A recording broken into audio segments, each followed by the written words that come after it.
a table without translation equipment, I would encourage you to move to a table that has that.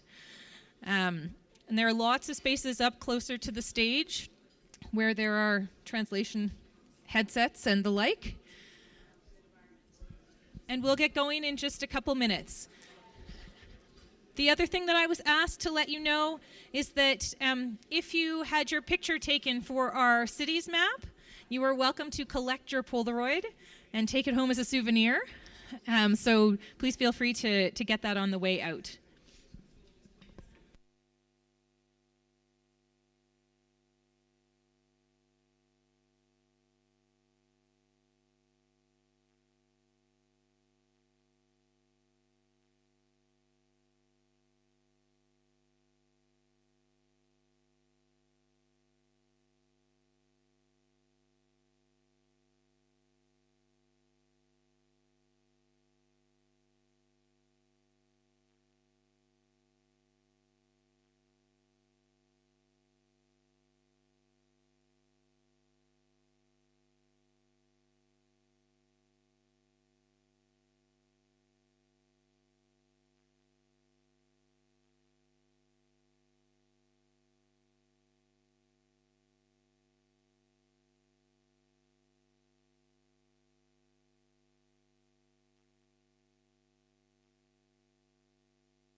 Excellent. So we're all set. So I'm going to pass the microphone over to Caroline Moser, who is chairing our session this afternoon, which is on looking towards future challenges at the intersection of urban violence and 4 different themes that we think are going to be challenging. And so I look forward to hearing our experts' expertise. So thank you very, very much for those who have been heroic and are still with us. It's the last afternoon of the 3rd day, and I also think we should start by thanking our panel who have politely waited 3 days to have their space to give their voice. So what we are going to do, as Jennifer says, this is a round table, and that is a slightly different format. It allows each of our participants to talk for around, but no more than 10 minutes, because we want to move quite fast. And the thing is that really what we want to look at is we're now looking forward.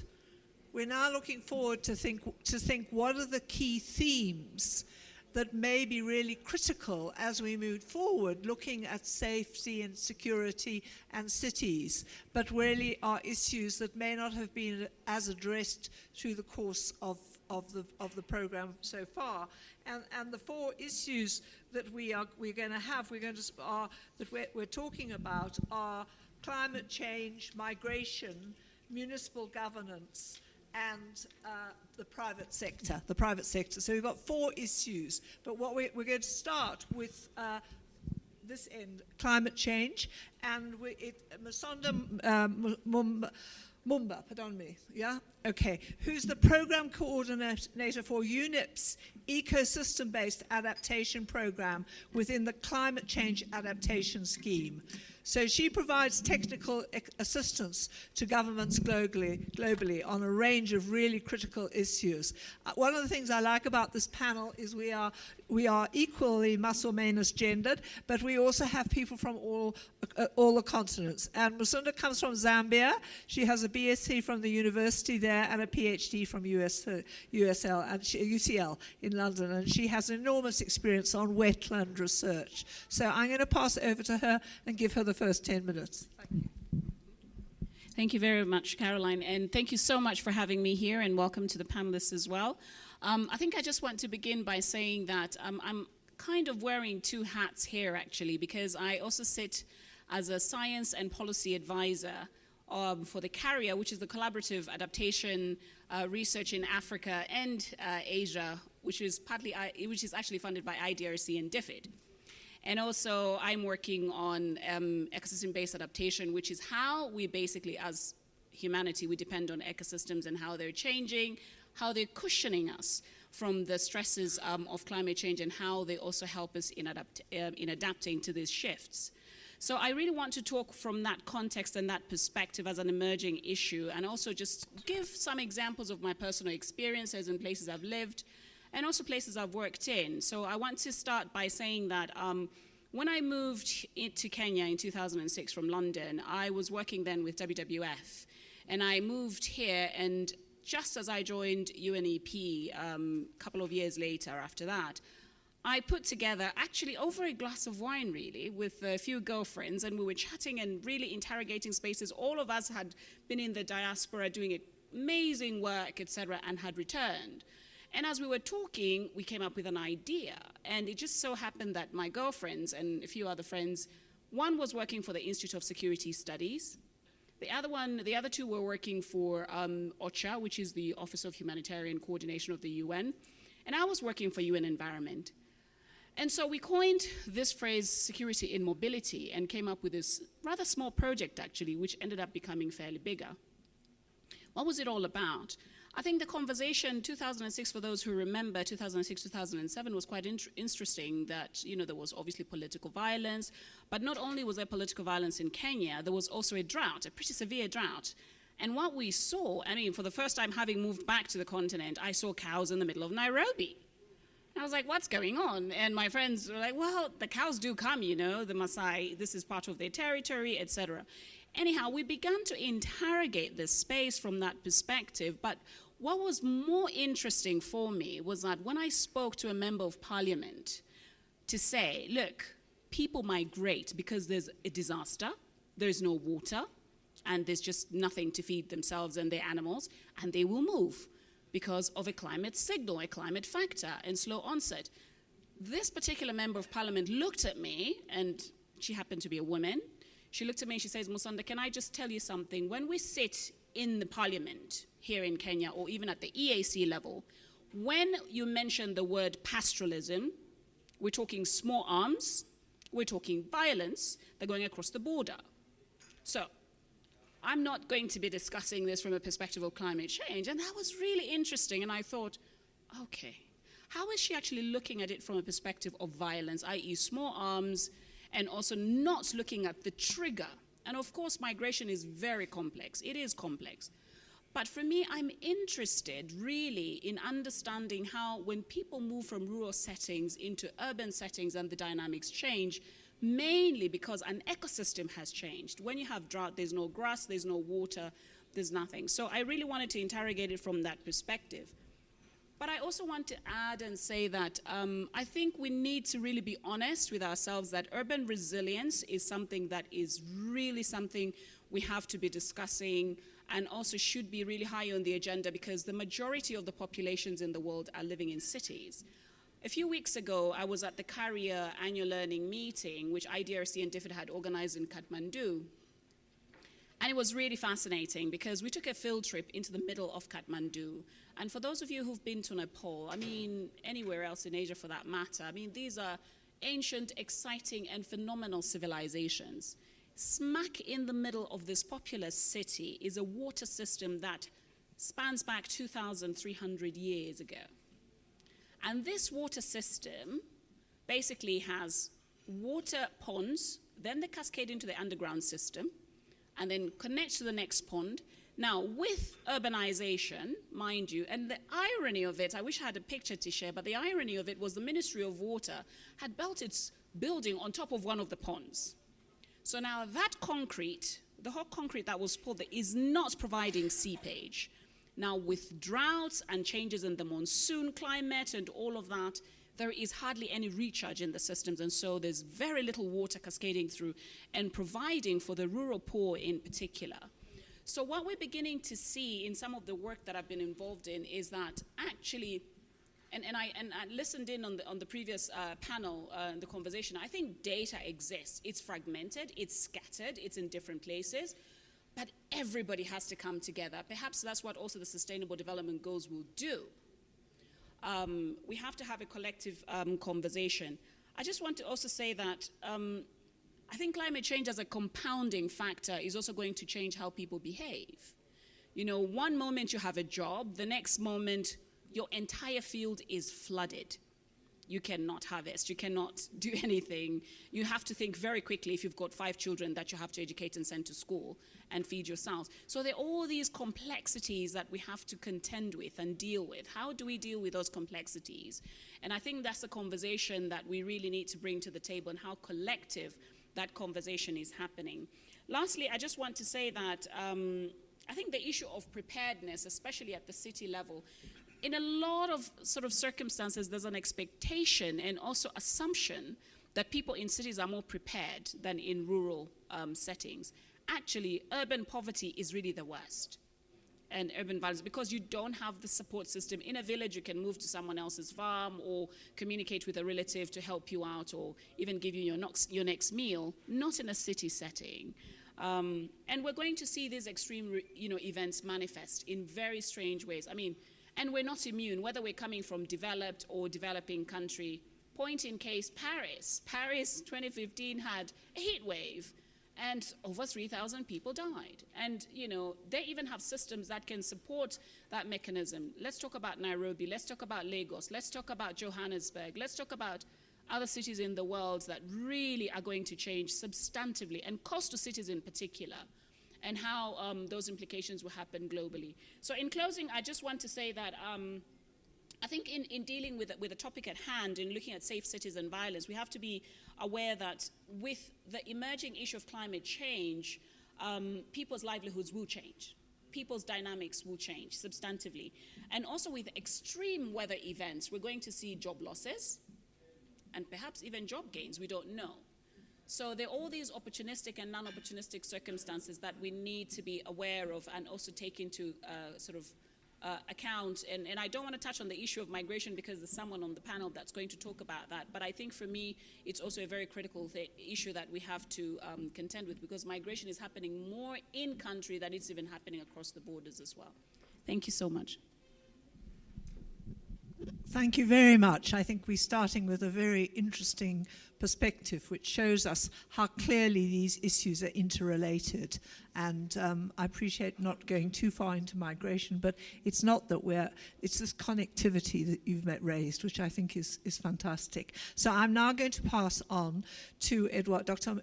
Eduardo Moncada, who is from the US. So we have, I told you we were going to have people from everywhere.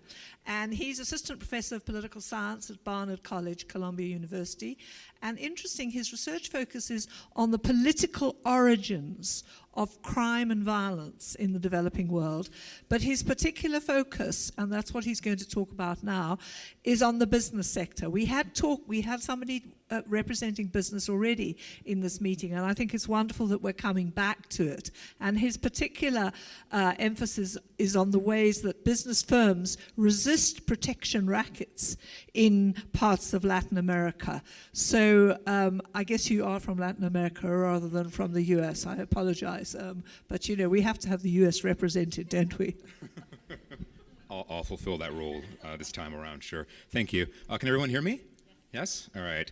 So good afternoon, everyone. Thanks for being here. I did want to say first that for me, as someone not involved in the SAIC project, this has been a real privilege to kind of be able to learn from all of you, from the exciting and important work that you're carrying out. So thank you very much for that. And I just want to offer sort of a few broad thoughts for discussion and debate. But before I do that, let me just tell you a little bit about my research as a way of kind of contextualizing how I arrived at these thoughts. So as Caroline mentioned, my research focuses on the political economy of criminal violence, mainly in Latin American cities. So what do I mean by political economy of criminal violence? Well, I study the relationship between the urban private sector, local politicians, and criminal organizations. So one of the places where I've conducted research is Medellin, which is a city that has been mentioned a few times during the conference, including during the last panel. I'm not sure if anyone's here from that panel right now.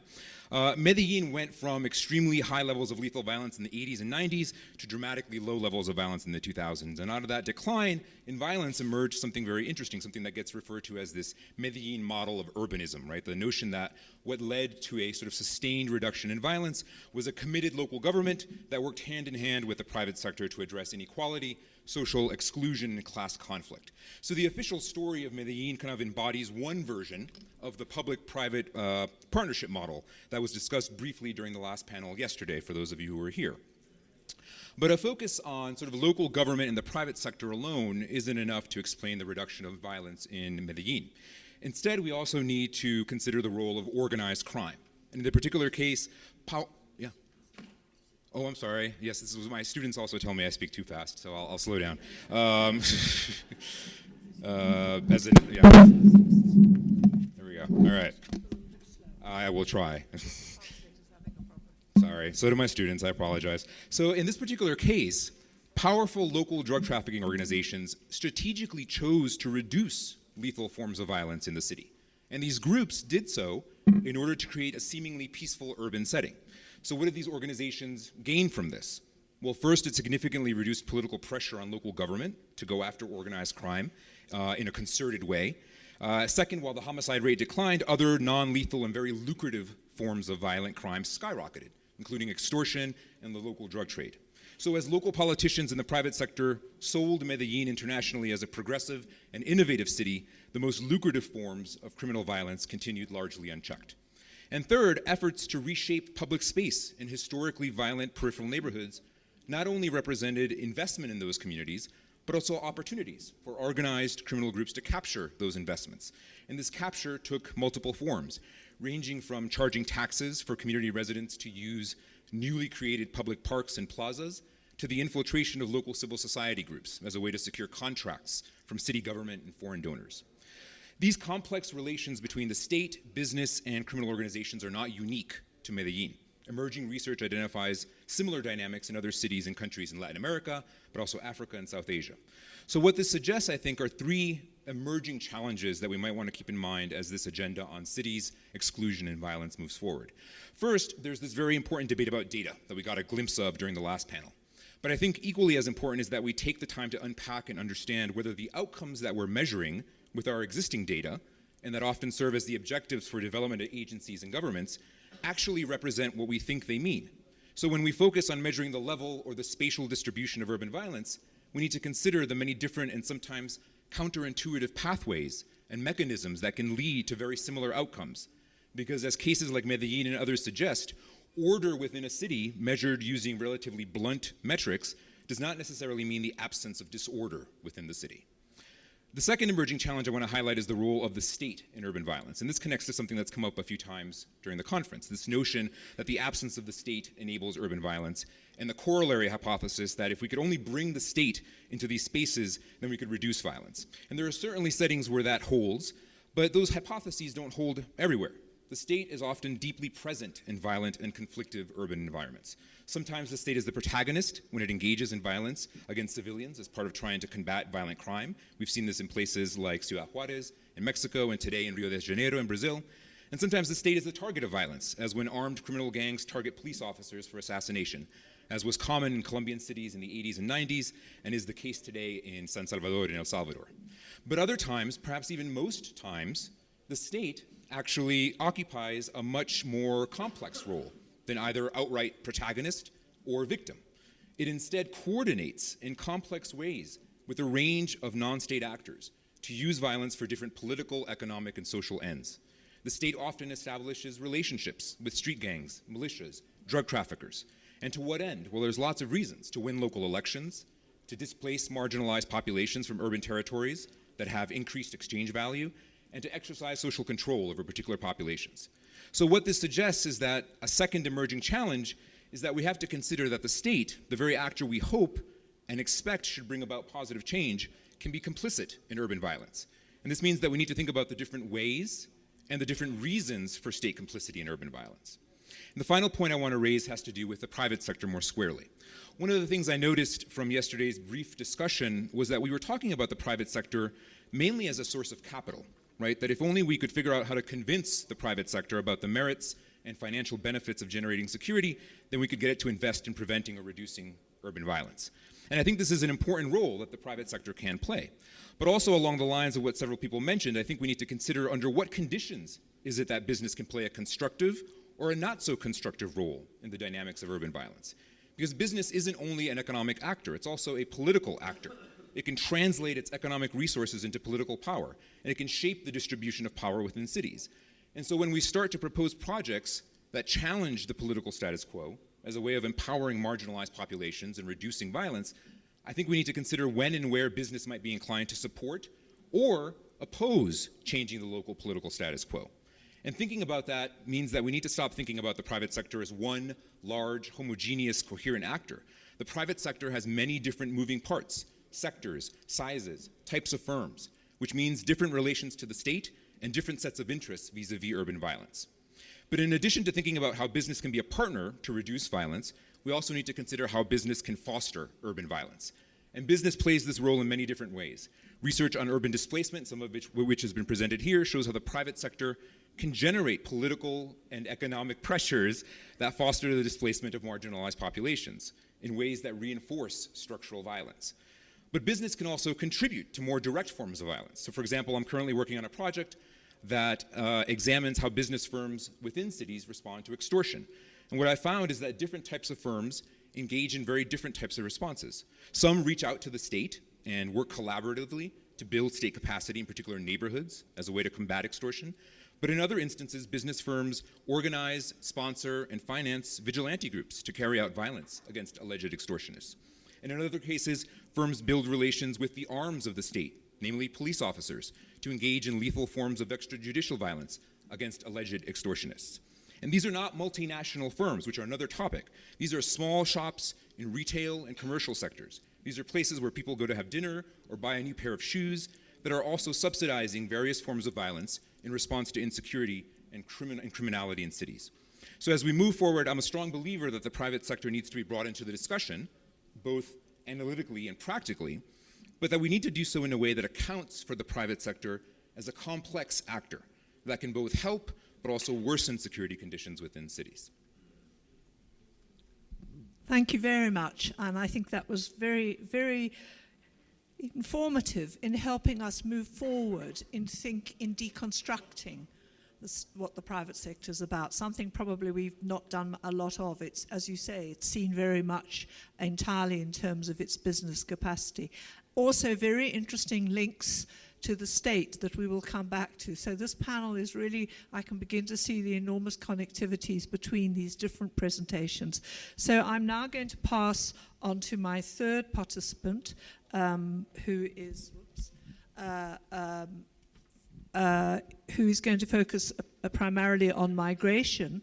And this is Mona Harib, from the Professor of Urban Studies and Politics and an Associate Dean at the Faculty of Engineering and Architecture at the American University of Beirut. And I really warmly welcome that we have some representation from that part of the world, because I think we're much more Latin America, Southern Africa, and other focuses. So welcome. Her research investigates local governance and refugees, urban social movements and youth in Lebanon. She has a PhD in political science and has a large number of publications. But I think the refugee experience is one which we've touched on here and there. We've touched on migration here and there, but is going to be such an unbelievably important issue that will add to the debate about safety and security. So thank you very much for joining us. Thank you very much for having me, and it's been a real pleasure being here. I echo what has been said earlier about the privilege of listening and being on the listening end of these fascinating 2 days. So I'm not really a scholar of migration, but I took up this role because I'm working on refugees, and this has been quite a useful exercise for me. And I come from a region where migration has been the name of the game for centuries, so I guess I will speak from that vantage point. So we know that migration is mainly about people who move voluntarily to seek better lives and livelihoods. This is the voluntary migration typology that is well documented in the literature and that we know well as urban scholars and reflective practitioners because it's a mobility that is good for cities. It enriches them on multiple levels, and this has been quite very well documented historically in various volumes. So mainly this involves people with skills, with social capital, sometimes with economic capital, who come and really add to the city's growth and development. And it's a category of migration, I would argue, that does not really need new tools to study or to document and even intervene on. There's a lot of work out there that we can refer to that can help us understand better how this migration contributes to rescaling of cities, their repositioning globally, and that encourages us to look at migrants and how they embed themselves in multiple transnational, social, cultural, economic fields and urban fields, and how this has been unfolding over several generations. So I will not talk much about this. I'm much more interested in talking about what has been labeled the refugee crisis that is unfolding in the Middle East, and Lebanon is one of the main countries taking up that refugee crisis. This is the kind of migration that is labeled as being involuntary and that is referred to as being one of forced displacement. So this is generated by wars and also by natural disasters. So to echo back what my colleague was saying earlier, because of climate change, we are bound to see more and more this type of migration happening, and also because of rampant structural inequalities that the world suffers from, we also will see or are seeing already a lot of wars and conflicts happening, and it has been going on for decades now. It's not like it just happened over the past 2-3 years. I come from a country where every few years we have war, and this is like just ordinary for us. So I'll come back to that. So these displaced populations are labeled as refugees by organizations and the states. And they primarily seek shelter and work in cities. So they get housed in camps depending on the situations. And sometimes they find housing and the jobs in the city's poorest areas, and its informal settlements, or in the poorest neighborhoods of the cities themselves. So migration is an urban phenomenon par excellence, as we say. It's mainly adding onto cities in the global south, and I want to emphasize that. We're not seeing cities in Europe or North America or Australia or Asia or Australia being flooded with refugees. Although all these NATO countries have fueled the wars that created these refugees, but they're not taking in any of these refugees. Relatively, the refugees are coming to Africa a lot. Nairobi is a case in point, and to the Middle East, currently with the Syria war that started in 2011. So we're talking about people with high vulnerabilities that lose everything. So just pause for a moment and imagine that you lose everything and that you have to start your life elsewhere with very little resources that you are able to take with you. So these are people who have also experienced the trauma of war crimes and who are coming in large quantities in these cities, and that are seeking to access livelihoods, like basic livelihoods for them and their families. And they come to cities which are already struggling to provide their own dwellers with adequate infrastructure, social services, jobs, mobility, safety, and urban governance models.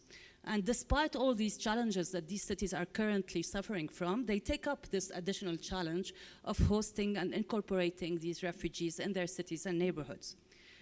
So in Lebanon, which is a very small country of 10,000 square meters, where 4 million people live, so the size of Nairobi, really, we are hosting 1 million refugees, even more. So you can see how many refugees this represents per capita. This is as much as Uganda. I was just researching how many refugees there is in Uganda, because it has attracted so much attention after the book of Alexander Batts. So this is as much as the state of Uganda that receives all the support. of UNHCR and others. So we have a majority of Syrians who live in cities and residential buildings. 71% are housed in cities and residential buildings. This is apartments, micro apartments, meaning the little room at the basement of a building, or they share rooms within other people. And they live in the poorest localities and neighborhoods of the cities and towns of Lebanon. 17% live in camps, which we don't call camps because we have Palestinian anxiety. I will discuss this if you're interested in it. So we call them informal tented settlements, ITSs, or gatherings. And there are about 5,000 of these small gatherings, so not more than 100 tents. And 12% live in non-residential structures, so garages, shops, construction sites, rooftops. Interestingly, there's no urban violence in Lebanon related to refugees. So no urban violence in the sense that you've been discussing over the past 2 days. No crime, no robbery, no rape. This is none of these indicators really increased with the Syrian crisis, refugee crisis. What increased is a lot of harassment, a lot of discrimination from Lebanese towards Syrians, not the other way around.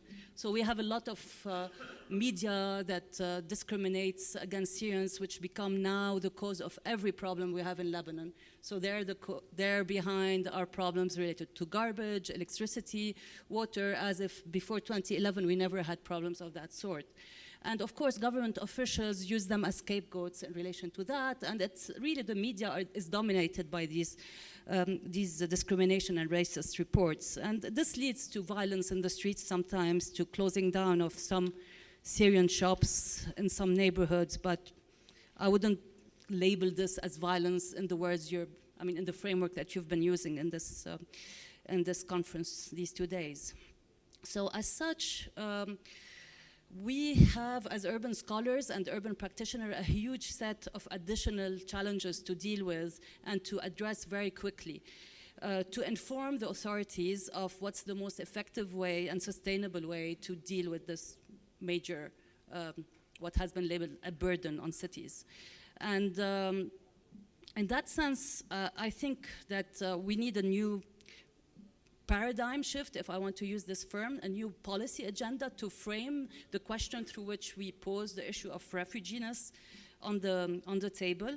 And in that sense, I think it's a very simple shift that has been already operated in scholarship and even in the UN Habitat corridors, but it's the problem of the implementation of that agenda shift that hasn't occurred. So I'm really talking about a policy agenda that is urban and that is developmental.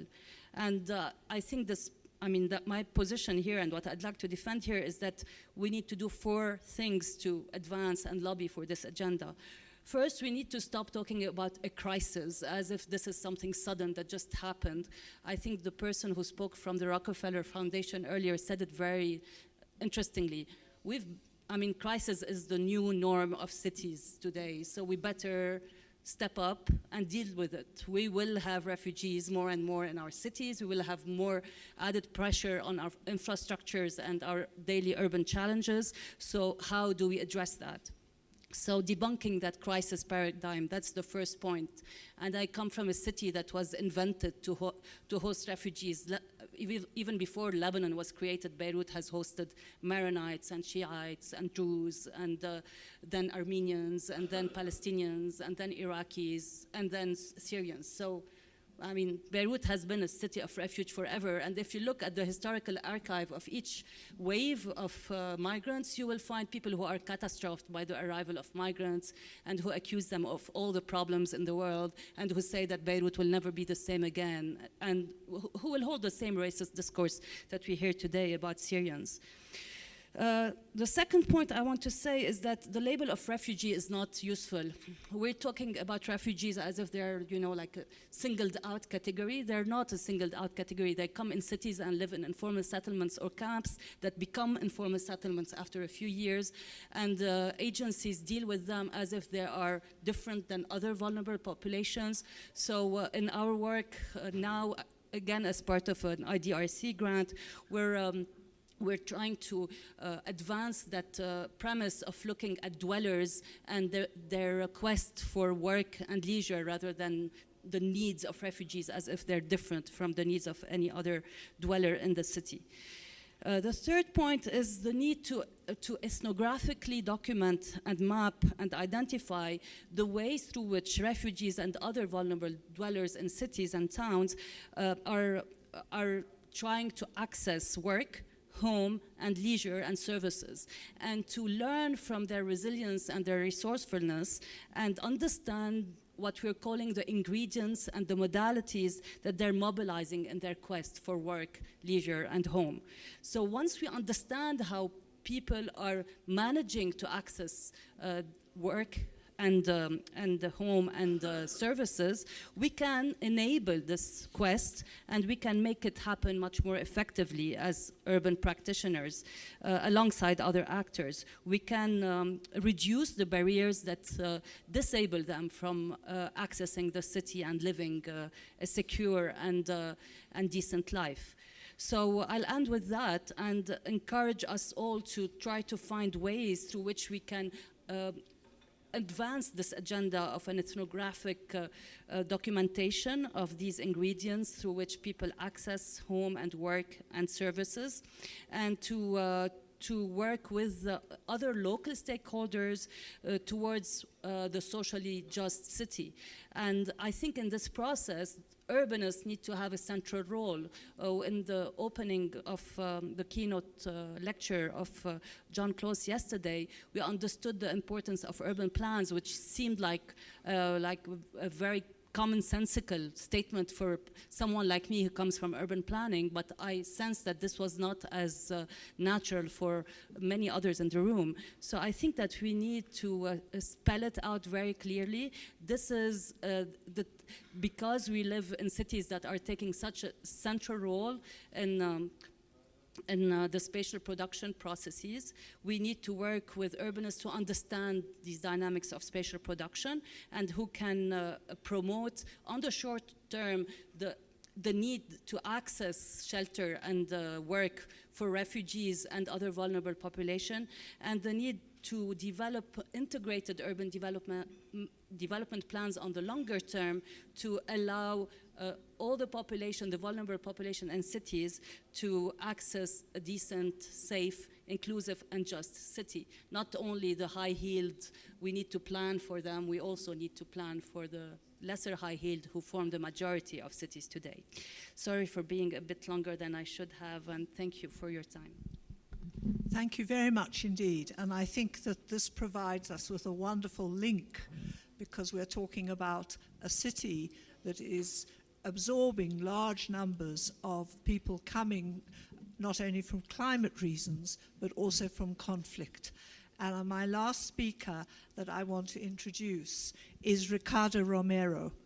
Now, Ricardo is the mayor of Ipiales, which is a town in Colombia, which is, as we know, has just signed a peace pact, and Ipiales is on the border with Ecuador. So it's a city that is very near the border between Colombia and Ecuador. And I'm particularly honored to welcome him because he was part of the leadership of one of the guerrilla movements, the M19, the M19 as they're called, that were active guerrillas who came in, and it was part of a long-term peace process that has been going on in Colombia.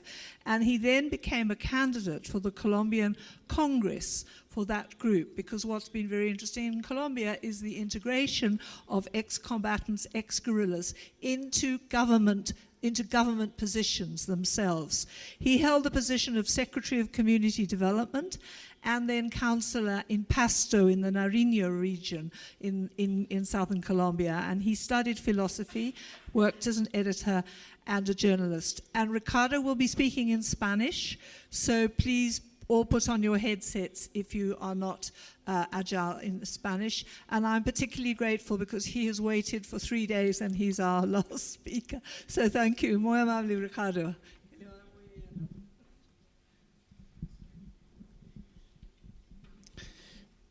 Gracias, por invitarnos a conocer este proceso.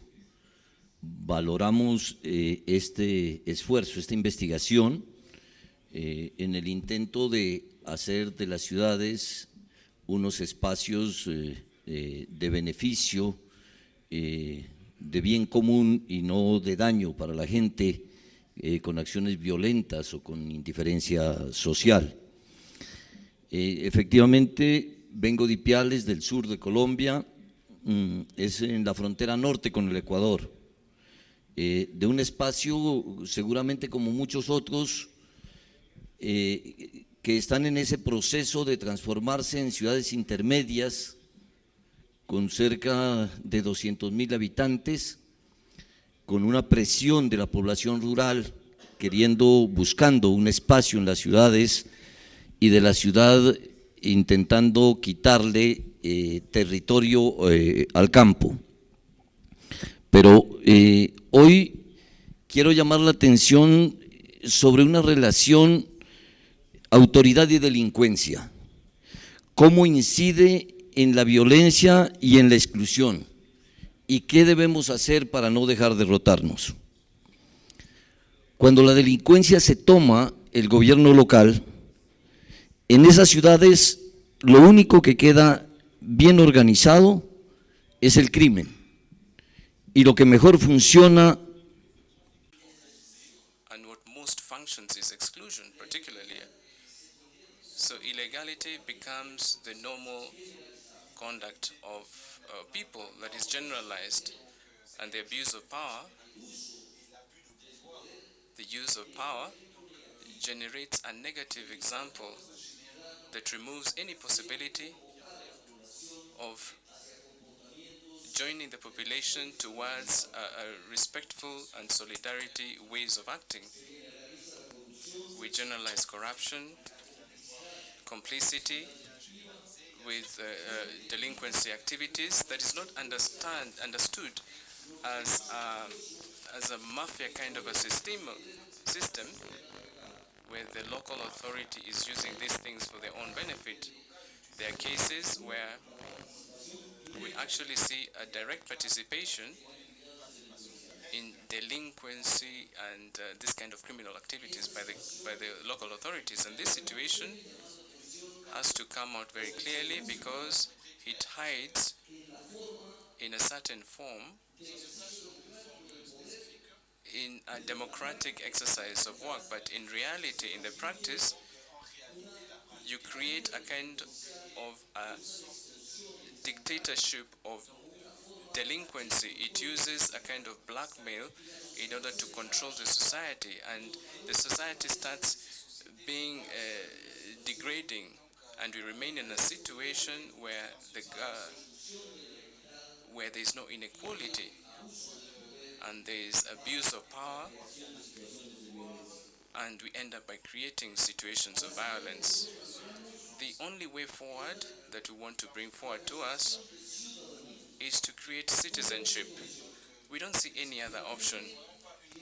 Finally, those people who have power, local power, we are in these transitory situations, temporary situations.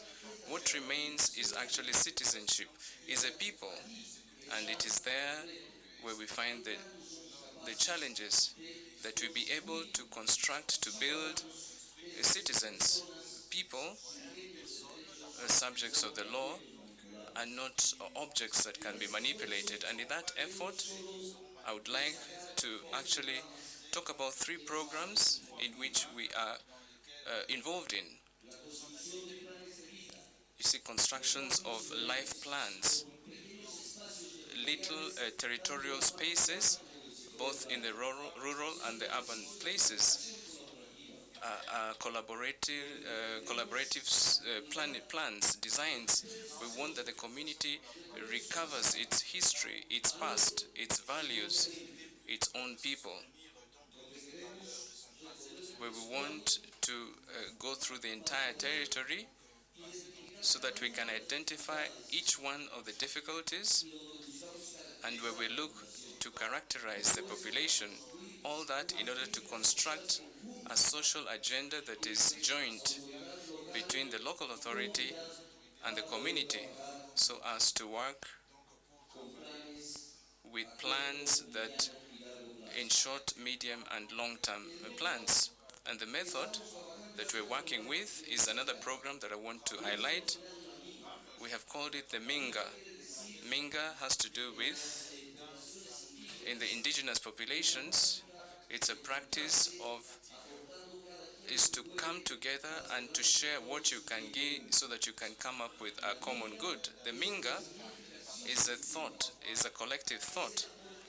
It's a specific contribution for the benefit of everyone, and in that way, things are done in a faster and better way. And that is a method that we have suggested to implement. And finally, so as to have a result, a finding that is clean, that is transparent, how we can go back to place what is public to the service of what is social, how we can come back to return what is public to what way it should be in the public realm, so that this relationship between delinquency and authority, the first thing that it does is to negate what is public as a common good and create obstacles, impede the knowledge by the citizenship that is for everyone, and it is there where we are related. And for that reason, we say that in order to avoid that delinquency takes over, we have to recover the spaces that we have. Whatever action or whatever work that we do has to be thought from three populations: from the adult, with its experience, with its perseverance of the adult, from the population of those who are with discapacities, with their capacity of overcoming, to come forward, and also from infancy, with their contributions as innocent and also in their joy. And we are there in the south of Colombia, and there I would like to invite you. Please come and visit us. We'll invite you very much, and with a lot of open hands. Thank you very much.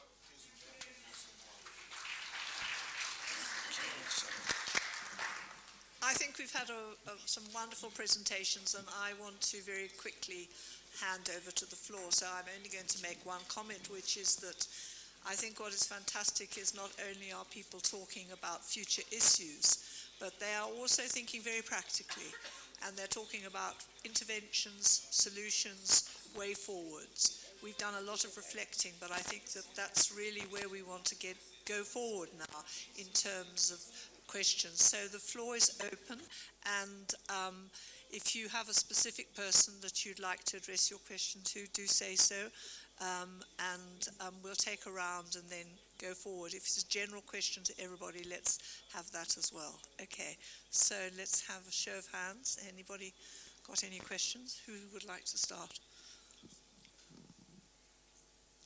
Jennifer? 1, 2, 2. Where?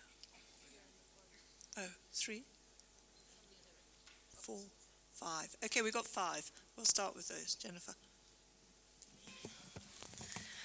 Muchas gracias a todos. Tengo una question for the mayor. Could you give us some examples of actions or specific programs implemented by your government to ameliorate the situation of delinquency or criminality and exclusion in Ipiales?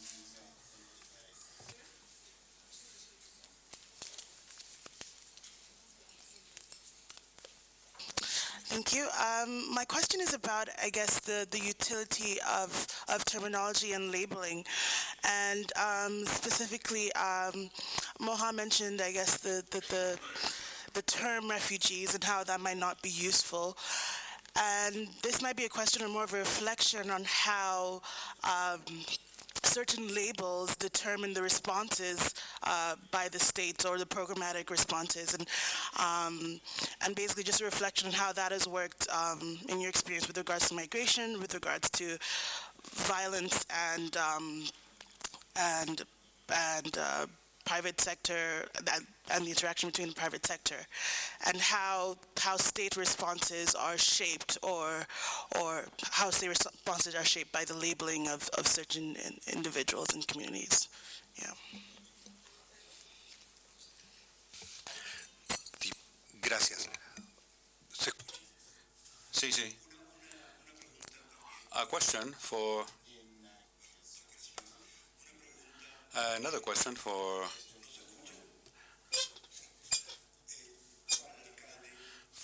the mayor. Mayor, in the relation between authorities and criminals, some have spoken about the possibility of agreements, peace agreement or truces, and the agreement with the Maras was mentioned, the Maras from El Salvador, or from the peace areas or zones in Venezuela. I would like to know your opinion about that kind of agreement. And what would be the difference between that and the peace agreements that have been reached with armed groups of the practice of political violence? Is there a difference? Because for some political actors believe that there could also be agreements with those criminal gangs, just as political agreements were reached. We have two more from over this side. Yeah. Thank you very much for all panelists who gave absolutely brilliant presentations today. I just wanted to, it's just a very brief comment, just wanted to reference Mona's statement about Beirut, a city of migrants, and thank you for problematizing the concept, refugee itself, the term. I just wanted to draw attention to South Asia again, because it's, again, this whole issue of migration and refugees being a condition that is, sort of embedded in very specific kinds of histories. So the situation in Lebanon, Beirut, being one particular kind of history vis-a-vis refugees and migrants, and the one in South Asia, especially in Pakistan, being another one. So we have in Pakistan right now an expulsion of so-called migrant refugees taking place, and this is the Afghan population, which has been sitting there for the last 30 years and is now being expelled from the country, and they're being sent back home. And this is an issue that has not received much coverage in global international media, or for that matter even locally within Pakistan, because this is an entirely unmilitarized operation.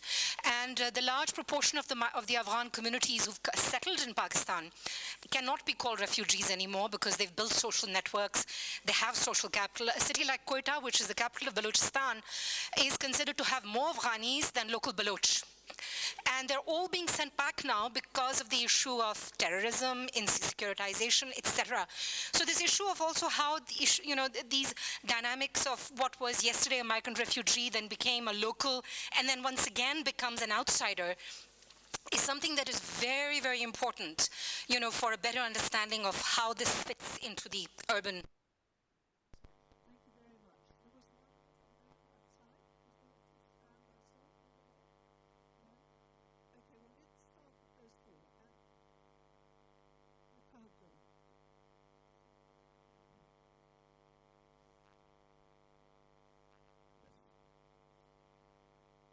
Se pregunta por hechos concretos, y lo cierto es que no es fácil. Todo el espacio ganado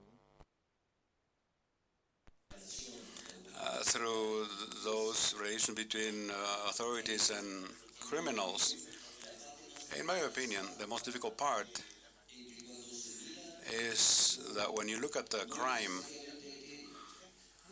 you don't necessarily have to look at the most marginalized sectors of the population, but rather the complicity between the highest sectors of the local society.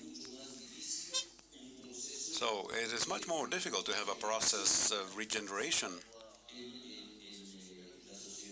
in society. But there is one example that I would like to mention: the construction of social voluntary work. When you lose the fear and people start to take part in social actions to the extent that we created a program that we called Ipiales tell a story. And Ipiales Cuenta already has hundreds of individuals who are working on social journalism. Journalism, not only journalism from a certain area of work or study. And this is a very beautiful program that we can use as an example. And another one is, how did we push the children to go out into the street? It's very important because this changed completely the logic in urban life. We wanted to make Ipiales to become the city of children. We understood the risk involved. We managed to make parents commit themselves, and the President of the Republic was with us. That's how serious the situation was in our locality. But children in this program, to make Ipiales as a city of children, through this work, we change the relation of society, the rest of society with children, understanding that they are the ones who make a contribution to social growth, not seeing children as persons who have to be taken care of, persons who have to be taken care of. In this case, they made a very crucial contribution. And answering the other question, we believe that we have to reach agreements with all actors of violence. We no longer should establish differences in a crisis like the one we have in Colombia, where ideological boundaries are lost, where you no longer know who causes the greater damage to what. Well, with the basic premises of truth, justice, and reparation, we should be able to reach agreements with all the actors of crime and violence.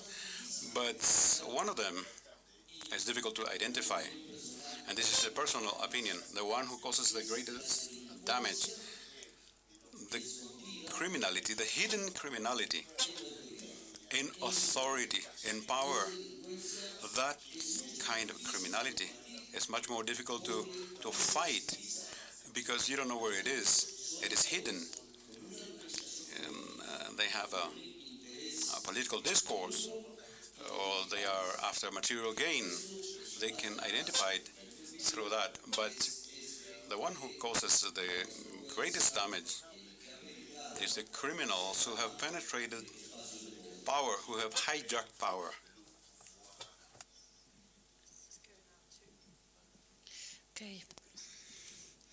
Okay, labels. Yeah, this is a very interesting question. Thank you. I will try not to be long in answering it, but just to try to give you a short story of how it has determined different responses. Syrians in Lebanon have been coming as migrant workers for decades, working mainly in the construction industry. We're talking about young male who work in the construction industry, and our borders have been open with Syria since the Syrian occupation, and it has helped a lot of Syrians come and work in Lebanon. So this is the context we're in, open borders. When the Syria war started, the borders remained open for a while. And then when the Lebanese state realized that the war is not going to end soon, it didn't really know what to do. And there was a lull period of we know very well how to do this laissez-faire policy. We just act as if nothing happened. And we pretended as if we didn't have more Syrians coming into Lebanon. And we decided to call them displaced not refugees. So in Arabic, it had two different names, Nazihin, and we would never call them Laji'in because it would echo the Palestinian refugees, which would, like, God forbid, raise all eyebrows on the possibility of camps and naturalization. The response of UNHCR at the time was to single out that label of refugees and only give aid to people who were registered with UNHCR as refugee, as per international law. This created a lot of problems with host communities. And suddenly everyone wanted to go and register as a Syrian refugee. So on the ground, what you saw are practices where Lebanese would borrow ID cards from Syrian friends to go and register as a Syrian refugee so they can get food vouchers, for instance. Or where a Syrian migrant worker who used to live in Lebanon for 15 years suddenly became a Syrian refugee. And so all these categories got very blurred, and people wanted to access this aid. It took 2 to 3 years for the UNHCR and the Lebanese state response to change and to target now host communities in their aid. And it changed a lot. And this is where the refugee label becomes quite problematic, because now with host communities, policy response is fairer, and the host communities are much more receptive to the fact that they're hosting Syrians and able to benefit from aid. I hope that answers partly. Thank you very much. Thank you. I'm going to pass to you too. Just a quick response to the question about labels and sort of words. I thought it was interesting. I started to think about sort of the use of labels in the research that I've been doing in Latin America. I haven't looked at this systematically, but one of the things that sticks out is this term, which maybe some of you are familiar with, that had a sort of apex a little while ago in Latin America, this notion of ninis, right? Ni trabajan ni estudian. They don't work and they don't go to school. And this was sort of a catch-all phrase that was used for youth in Latin America, being depicted as individuals who were essentially turning to delinquency because they didn't want to work or go to school. Right? And it sort of facilitated a lot of public anger and channeled it towards them and marginalized particular populations. And you saw this construction of this term, both from the state, interestingly, in state reports, but also from the business sector and in the private sector. So I completely agree. I think words matter. They can hurt, but they can also allow people to be hurt and justify hurting them as well. Thank you. And I think I'm going to respond to the label issue as well, because Mona has actually touched on something that's quite critical, since I actually sit in an intergovernmental organization within the UN system. I think we've also reached a stage where the whole conversation on rhetoric, semantics, or whatever we may wish to call it, it has become even more confusing and more misleading and even problematic for deciding on an action. The last few years, I think there's been conversation around environmental migrants.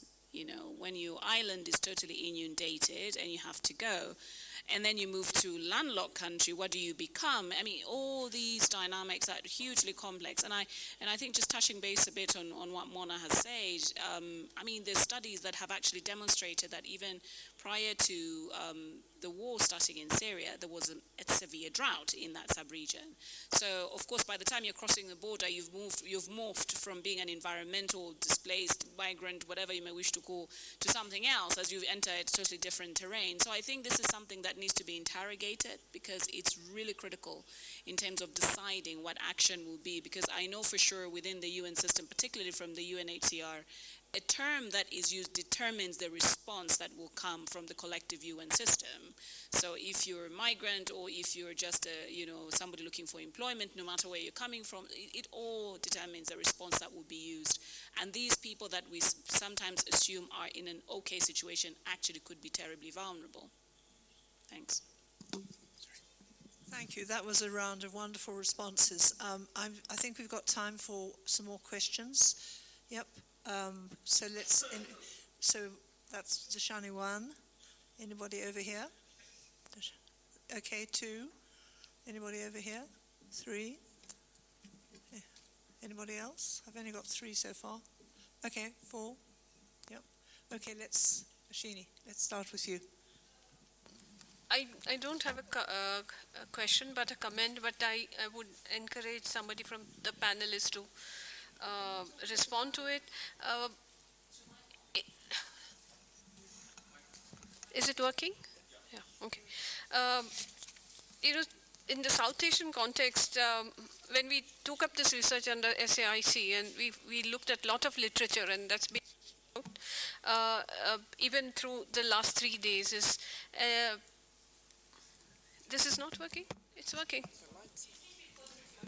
Okay, so there's been a lot of talk about crime and violence, and in the study of safe cities, there's been a lot more emphasis on actually crime-related issues. What we see, especially in India, in all our studies, that is, I think the other study is there in India also, that there are everyday violence experienced by people, a low-key violence in everyday life that is experienced. And that, I think, links to what Mona was saying about everyday harassment that the migrants or refugees, whatever you call them, experience in the cities. And that everyday experiences of harassment and violence and fear of harassment. Actually, there's an overwhelming sense of fear of living in the cities and experiences of harassment in everyday life that is pervading everybody's life, not just women, but also men experiencing that. And I would suggest that we need to pay greater attention to this kind of living situation that are increasing in the city. So I don't think in any city in India, women might dare to now go out late in the evenings and so on. It has to do with little bit to do with built environment. There's been talk about that, but I think in the next round in the future, if on the research agenda, we should bring this issue. With increasing refugee crisis and migration coming in, and in South Asia and Africa, where we're going to experience next round of urbanization, because we are still 30-40% urban, we're going to have large number of migrants coming into, and this situation is going to sort of aggravate. Thank you very much. Let's go to the back over there. The question at the back. I think it was myself. Oh, you've moved. Okay, sorry. Yes, I think my question has really been touched on, but it's a reflection on the whole debate we have been having, and I might be speaking for somebody in the room, but it's the whole humanitarian condition. We never think of cities as sites of where that there is need for humanitarian debate and conversation, especially with the refugees and displaced persons. So I don't know, maybe Msonda or Mona can speak onto this. So sort of thinking about, how planning and actors can really think about, I'm not saying we establish IDP camps, but they need to pay attention to, of course, people who are coming into cities, not necessarily on economic grounds, but, as a result of displacement from whatever conditions that they are coming from, be it environmental, or conflict or violence. Yeah, but, they need to, to think about that. Over there. Let's go to you. Hi, Mona, I completely get your point about the problems of a lot of the international, of the response in Lebanon to the Syria crisis in the early days, and the importance of looking at vulnerability targeting. I think it is important to think about, to recognise that the refugee definition is quite distinct because it relates to status of people who have been forced to flee across a border and are unable to return due to fear of persecution, which does raise a set of vulnerabilities that is a little bit distinct from, is distinct and needs to be recognised in its own right. So I just kind of wanted to say I think that's important. We recognise that as being slightly different to other kinds of labels. And finally, yes, over there. Thank you. My question is for Eduardo. And I'm just wondering, I know I saw at some point some work done on a project that I think was called Destino Colombia, which was a futures thinking project using scenarios as a way of looking at working through violence, bringing a range of actors. And I know there was a section that was working on cities, and I'm just wondering if you know of any of that project or any work on it, or if you were involved, because I was really intrigued by the range of people from the former guerrillas to the government to other citizens who are involved in those conversations? And if so, could you tell us a little bit about it? Thank you. Let's start this end. Thank you. I'll respond very quickly to Alfred's question. I think we do have to recognize with urbanization and the current circumstances that cities are spaces of refuge. And I think Mona's case really sort of is a case in point. Even historically, I think Mona, you're even humble enough to say, just several decades, but it's probably even biblical, I think. But the thing is, look at what we're seeing right now in Europe. Let's look at Germany or other places. I remember even just being in Vienna a few weeks ago and just walking around the train station and thinking, oh, okay. I asked my Viennese family and some of my friends there and wondering what's happening. Countries are putting systems in place. I think when vulnerability hits in particularly developing regions, what we tend to see, particularly from my experience in Africa, is that somehow we're surprised that Islam has mushroomed a few kilometers outside of the city. And yet we are aware that people have moved from somewhere and have arrived in that city. So I think an issue of planning, and perhaps this has been discussed in the last few days because I wasn't here, I'm afraid, is the issue of interdisciplinarity. Sometimes the people from the refugee community are talking to themselves, the people from planning are talking to different people, and they're not discussing with the water supply people, and neither are they talking to where that water is coming from. Is it coming from a catchment area, etc., to supply the additional pressure on the city? So this conversation has to be a holistic conversation, and which is why I was saying earlier on in my intervention that with climate change, we need to talk to each other more now than ever. To be able to sort of link about, the safety of cities. The question about Destinos Colombia, I'm not familiar with the program, so I wouldn't be much help. Perhaps the mayor might actually have some insights there as well. So I can't help you there. Just one quick point about, I think he moved again, the gentleman who asked about humanitarian response. There you are. Okay. This is strategic. I was thinking about your question, and it prompted me to think about sort of the politics of labeling places as humanitarian disasters, cities as humanitarian disasters.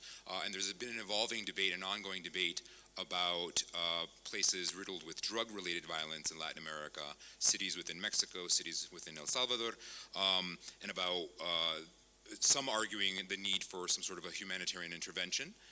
And on the other side of that, a lot of pushback about issues of sovereignty and about issues of how labels like collapsing state or failed cities can perhaps do more harm than good as well. So I think your question just pinpoints on a really important political issue that needs to be discussed a bit more. Okay, I forgot to respond, actually just acknowledge Noshin's comment earlier on evictions. Yes, they're starting just now in Lebanon too, so I think this is important to mention that there must be probably stages in violence as well. And when refugees are evicted, that becomes another stage of violence. So thanks for reminding me of that. And yes, for framing this low-key violence and fear as pervasive, I agree. And yes, it does involve a lot of men. Men are the primary subjects of that. I agree. That's also what we see in Lebanon. On the cities as sites of humanitarianism, I think this is particularly interesting. Where is he? You do it on purpose.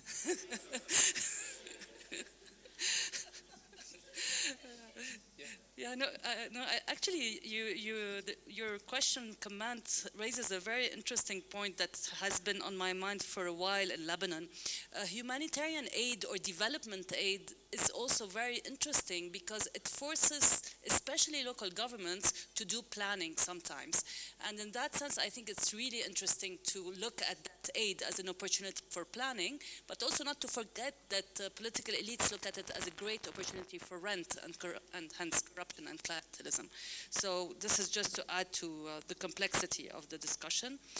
And yes, I totally agree that refugees are an essential category for humanitarian intervention, but I'm talking more from the vantage point of an urban planning response. It's not useful for me when I look at the UNHCR numbers.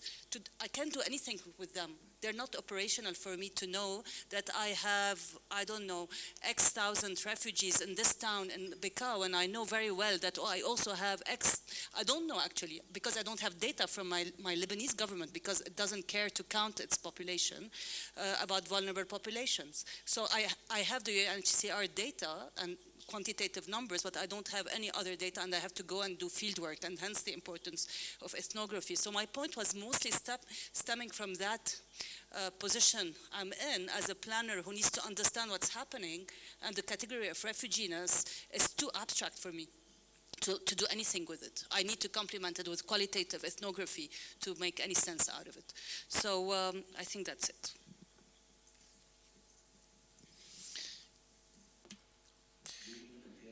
I want to bring up an issue, the situation in a small city like mine. We have 2,000 people who have been displaced. I understand the difference, but we have a population of conflict, the internal conflict, internal violence, moved from one situation to another, from one zone to another zone, to create situations like that one. In such a small situation, 12,000 people who know themselves as victims of displacements, obviously, it's a very strong pressure because of the difficulty of getting income and also the pressure of getting services, basic services, and that situation is lived in Colombia, and we hope that this peace process tries to alleviate the internal refugees, the internally displaced persons, the people who suffered this kind of displacements within our own territories, because these are people who become displaced, they start moving from one place to another, depending on where the most violence takes place. And now they feel a bit alleviated, but we have a big responsibility with a population that is waiting for programs, beneficiary programs from the government, and the great risk is that the new generations remain like that, in that condition of wanting to receive help, depending on aid, so that they cannot be reincorporated in the normal citizenry, so to speak.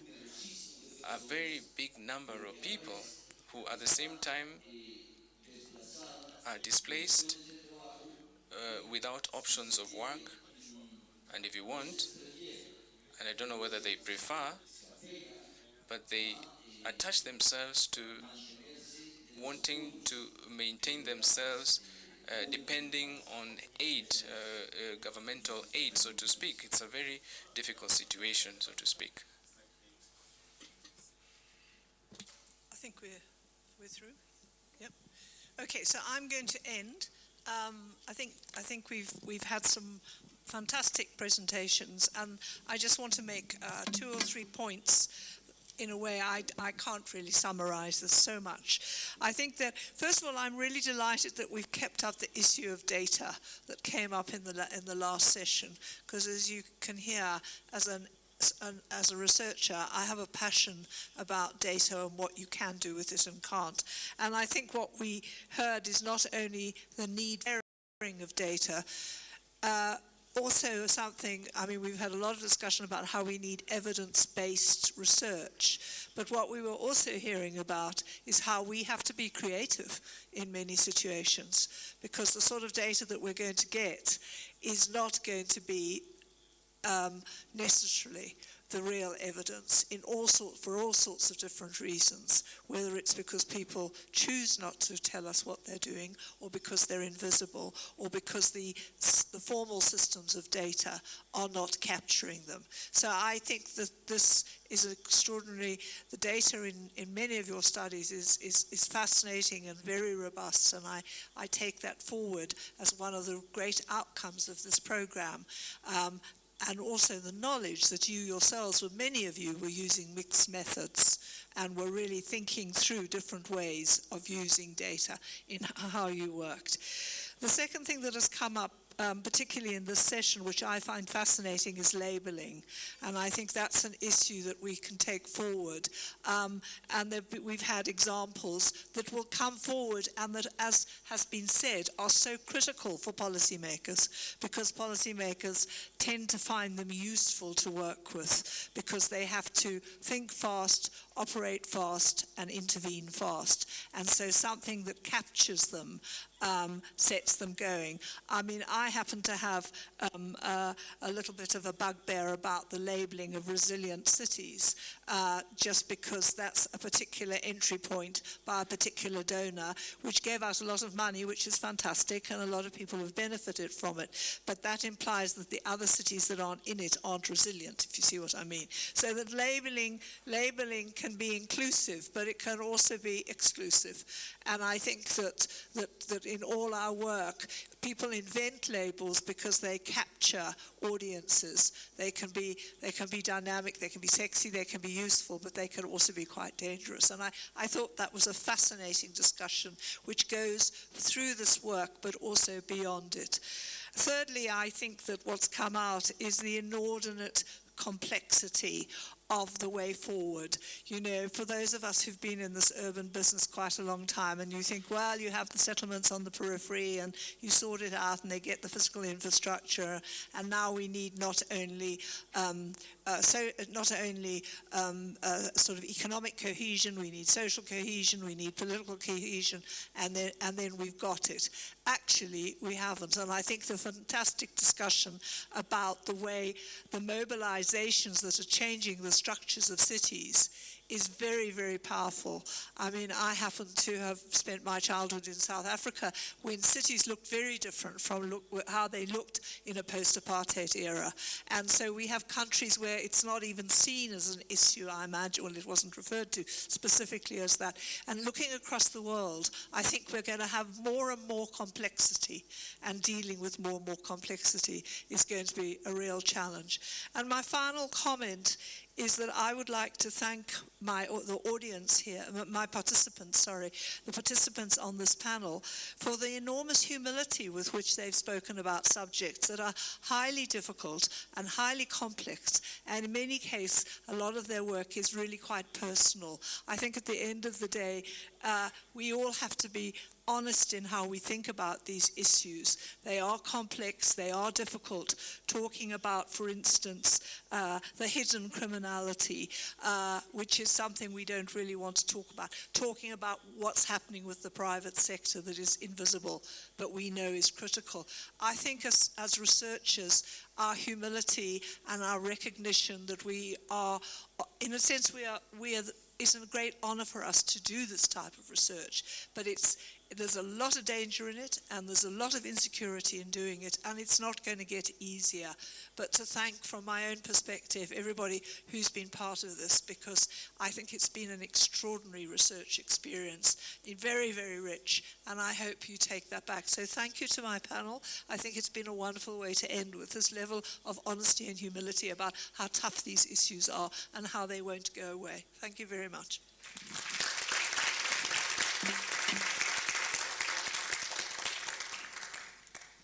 Thank you also to Caroline for being a wonderful roundtable chair. It's just after 5, and we're done. But before, I'm not going to let you go just yet, because I really can't believe that this is actually the end of this. So before we go, we have some thank yous that we have to make, and I'd just like to invite Shuvai and Charlie to come up and perhaps give a few closing thoughts before I run through a long list of thank yous and end with thanking you.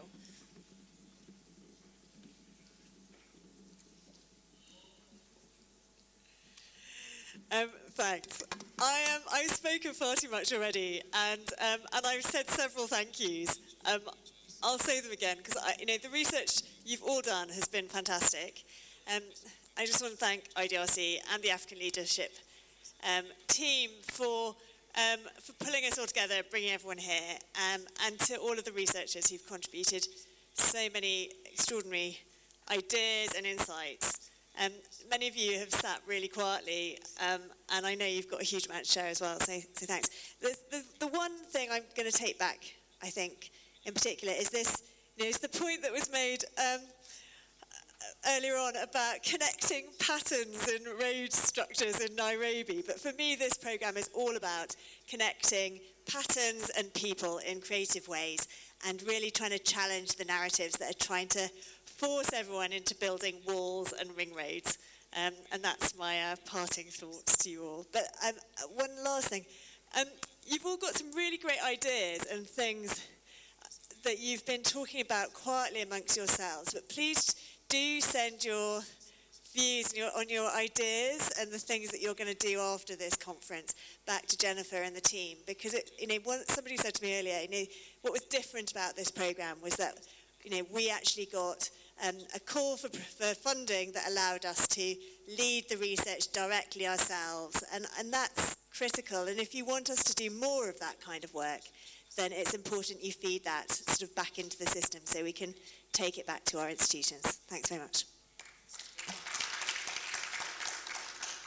Thanks, Charlie. Wow, Charlie just totally stole my thing about connections. So I'm going to talk more about connections, but first I'm going to pass to Shivai. But just on Charlie's point about collecting all of the sort of side conversations and connections and plans that are just sort of little seeds that will germinate soon, we are going to send out an evaluation of sorts. It's still sort of being refined, but you should have that in your inboxes in the next couple of days, and we would really appreciate it if you would take the 5 or 10 minutes it would take to fill it out and send it back to us. It helps us with planning. It helps us with improving on events, and it helps us to understand what is working and what is not at a micro level. So now I'll pass over to Shuvai. Thanks, Jennifer, and thank you to Charlotte. I think for me, this has really been both a whirlwind of activity, but also a really intense and deep process, because it's been 2 days, or 3 days rather, of a lot of information, very rich discussions, and just amazing results from all of your research, especially the researchers in the room. So there really is an enormous amount to take away. And I think, and the way I'm looking at it is what has really stayed with me or will stay with me is those conversations or those moments where a lot of heat was generated. And I may not have spoken a lot during the actual sessions, but I was doing my talking on social media. And it was interesting that there was a lot of heat generated both in the room and also on some of the conversations that were happening on Twitter with people who were not in the room responding to some of what was going on. So I think in terms of impact and reach, it's been amazing. Just to highlight quickly 3 things for me that I think generated a lot of heat. It was first yesterday, the panel on gender and inclusion, and there were a lot of comments on Facebook about, I think that stemmed from the discussion on gender transformation and male feminists, etc., about having all women panels versus having manels. And I think for me that was a very interesting discussion. Today there was a lot of heat generated on the Kenya discussion in the morning on planning for informal settlements. That was also very interesting. And then the social cohesion question. I think for me that is illustrated in Jorge's illustration on the wall. And so if you haven't yet, please again do take a look at it. The graph that he has there on social cohesion, increased social cohesion, and the potential for reduced violence. So a lot of heat, I think, that was generated around that. So for me, that is an indicator just of the relevance, the importance of these conversations and the conversation over the last couple of days. I mean, I've been excited about the social media. Of course, I've used it a lot. I used the app. It was interesting to see the lively discussions on the app even before people arrived in Nairobi. Some people I saw, I was able to put faces to names through the app, people who posted on the app. I don't know, Jennifer, what happens with the winner. I was very happy that I was in second place last night. So I'm not sure. I think Jennifer had an unfair advantage. She was in first place, but that's okay. Yeah, I think just to quickly give some thank yous, and of course I'm sure Jennifer will also thank all of these people, but I thought it's important, for us to really thank the IDRC, DFID, for making it possible for the African Leadership Center to be part of this really important conversation, and also to assist in hosting it here in Nairobi. I will say it again, that I think it's such a privilege that Nairobi was able to host this, and also for us as the African Leadership Center. To thank the researchers. Without you, without the work you've been doing, we wouldn't be having this exchange.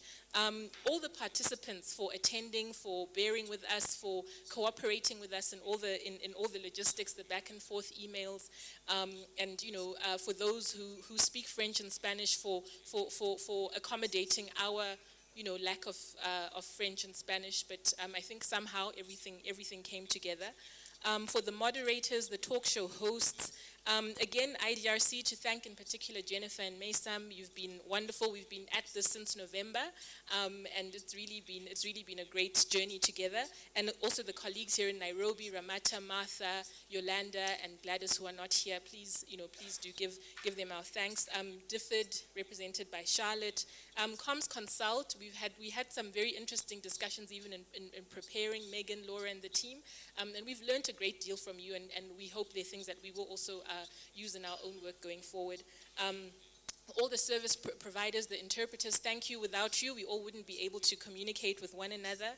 The teams who are doing all the capturing, video, camera, the webcasting, and also to the hotel for their great service. I just want to thank, lastly, the ALC team for working tirelessly in organizing the rapporteuring and making sure that everyone was here. I'd like to particularly thank Alfred, Juliana, and Catherine.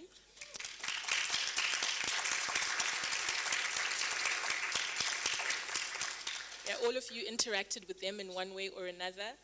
Nancy, who's also been in the background, and our team of rapporteurs who've been in the room but also have made their voices heard today. So thank you so much. And that is all I will say for now. I'll allow Jennifer to say everything else, but also just to say I look forward to continuing to interact with you all in the future. The conversation hasn't ended. There's still more conversation on social media. I'm quite sure we can continue the debates. And so we don't have to wait for another physical meeting. And lastly, just to say thank you so much, Asanteni Sana and Safari Njema, to those of you who will be traveling.